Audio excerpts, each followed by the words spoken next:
tayo ngayon ng bunga ng kasoy para gawin itong yema.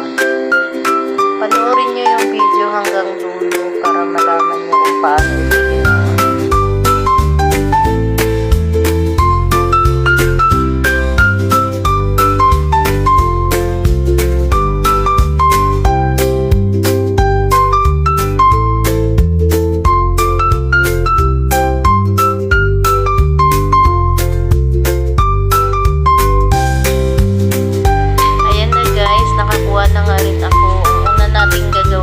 Hugasan muna natin ang kasoy bago ito hiwain.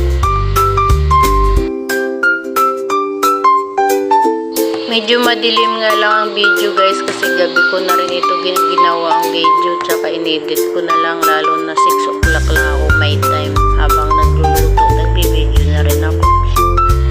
I-blender natin siya para lumabas ang katas at tanggalin ang tubig nito.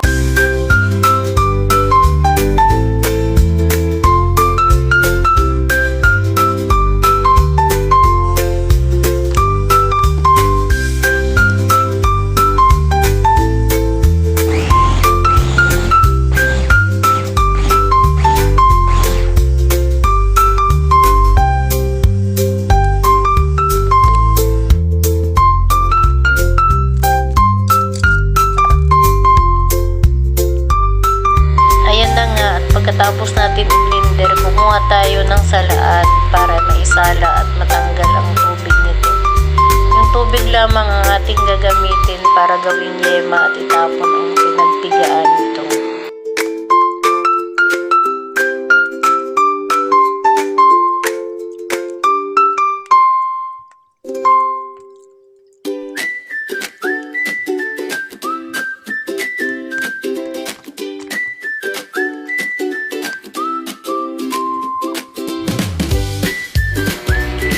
Ayan na guys, naglagay nga pala ako dyan ng asukal.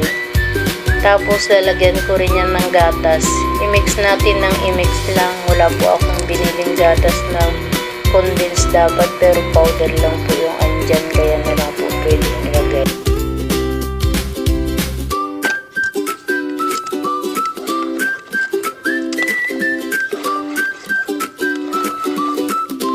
Ang susunod natin gagawin, isa lang natin ito sa mahinang apoy at i-mix ng i-mix hanggang ito ay lumapot ng lumapot.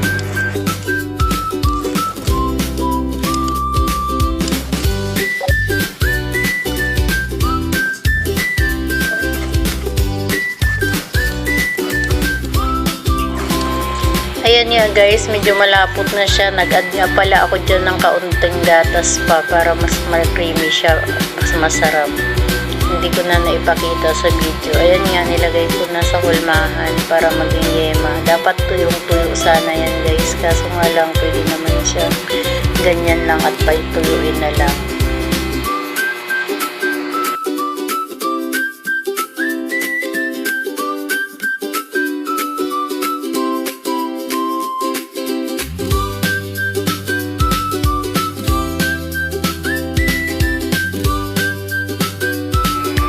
Yan lamang po, pa-like at pa-share naman ang video ko para sa susunod mas marami pa akong tips na ibabahagi sa inyo. Maraming salamat. God bless po.